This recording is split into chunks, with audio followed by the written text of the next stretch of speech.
Hi folks, I'm Ashraf Ingora. I'm a language and soft skill trainer, life business and parenting coach. Ashraf the mover and shaker में आज हम देखेंगे कि what exactly love is. Love वास्तव में है क्या।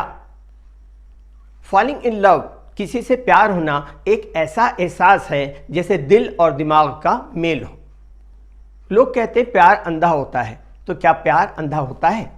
साइंस कहते हैं हाँ, प्यार अंधा होता है। जब किसी को किसी से प्यार होता है, ब्रेन का कुछ हिस्सा इंक्लूडिंग द एरियाज जो लिंक्ड होता है negative emotions, planning, critical social assessment, evaluation, trustworthiness and fear का, वो डीएक्टिवेट हो जाता है।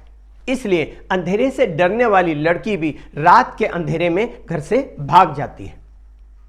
बायोलॉजिकल स्टडीज से पता चला है कि इस फेज में आपकी कोग्निटिव फंक्शन अर्थात सही या गलत का फैसला करने की क्षमता कम हो जाती है। भावनाएं हावी हो जाती हैं, जिससे आप सामने वाले व्यक्ति की गलतियां, उसकी कमियां, उसकी बुराइयों को नजरअंदाज कर देते हैं। इस कॉग्निटिव मैलफंक्शन का प्रभाव 1 से 2 या 2.5 साल तक रहता है। इसलिए आपने देखा होगा कि कोई लड़की जो किसी लड़के के साथ भाग जाती है, तो कई केसेस में ऐसा देखने को आता है कि ना लड़के और लड़की में कोई खूबसूरती या रंग रूप ऐसा है जिसकी वजह से एक दूसरे के लिए वो भाग गए हों या एक दूसरे के साथ भाग गए हों, ना कोई रोजगार है कि वो घर चला सके। और कई बार तो ये भी देखने में आता है कि दोनों की उम्र में भी काफी फर्क होता है, बेमेल सा रिश्ता होता है। बस उसको पाने की एक पागलपन, एक जुनून होता है। ऐसी ज्यादातर शादियां या तो टूटती हैं या हत्या में बदलती हैं या घसीट कर चलती हैं। कौन है जो न सिर्फ आपको धोखा दे सकता है बल्कि आपकी जिंदगी भी बर्बाद कर सकता है? वह है आपका सो कॉल्ड बॉयफ्रेंड और गर्लफ्रेंड। क्योंकि बॉयफ्रेंड से आपका रिश्ता या आपसे आपके बॉयफ्रेंड का रिश्ता सिर्फ फिजिकल अट्रैक्शन एंड इन्फेचुएशन अर्थात शारीरिक आकर्षण और लगाव या आसक्ति का होता है। एक लड़के ने किसी लड़की से दोस्ती की, बहुत जिद करके वो उस लड़की को एक रेन डांस पार्टी में ले गया। कुछ समय बाद लड़की का रिश्ता कहीं तय हुआ। जब लड़की की शादी होने वाली थी तो उस लड़की का बॉयफ्रेंड उस लड़की से गलत मांग करने लगा। लड़की को बहुत बुरा लगा कि जिसे वो अपना दोस्त समझती थी वो इस हद तक भी गिर सकता है। उसने लड़के से मिलना जुलना बंद कर दिया। लड़का उस लड़की को ब्लैकमेल करने लगा कि रेन डांस के दौरान उसने जो फोटो लड़की के जानकारी के बिना खींचा था वो उसे उसके ससुराल भेज देगा। लड़की फिर भी नहीं मानी। कुछ दिनों बाद लड़की की शादी हो गई। शादी के कुछ दिनों बाद उस लड़के ने मोबाइल से खींची हुई लड़की के फोटोग्राफ्स को लड़की के ससुराल में भेज दिया। लड़की की तलाक हो गई। आज मोबाइल से मैसेज और फोटो भेजना कितना आसान हो गया है। यही फोटोग्राफ्स और मैसेजेस आपकी मुसीबत का कारण बन सकते हैं। इसलिए भावुकता में कोई फैसला ना करें, न ऐसी किसी मैसेज या फोटोग्राफ्स को भेजें कि कोई व्यक्ति आपको ब्लैकमेल कर सके। यह जरूरी नहीं है कि हर दोस्त ऐसा ही हो, लेकिन इस तरह की दोस्ती साइंटिफिकली अगर साइंस के हिसाब से कहें और साइकोलॉजी के हिसाब से कहें तो फिजिकल अट्रैक्शन के कारण ही होती है। यहां तक कि जिसे प्लेटोनिक लव कहते हैं, प्लेटो के फिलॉसफी के हिसाब से, उसमें भी under current feeling of sex होती ही है। याद रखें कि किसी के चेहरे पर शराफत की स्टाम्प नहीं लगी होती। दोस्त चाहे कितना भी अच्छा और आपके मुताबिक कितना ही शरीफ क्यों ना हो, उससे मिलने और बातचीत करने में हमेशा एक दायरा, एक सीमा, एक लिमिट का ध्यान रखें कि दोनों में से कोई भी सीमा पार ना करे। अब इसका समाधान क्या है? इन सामाजिक बुराइयों से कैसे बचें?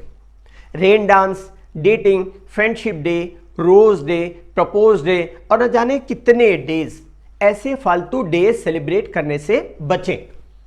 कहा जाता है कि a friend in need is friend in deed. जो जरूरत के वक्त पर काम आए वही सच्चा दोस्त।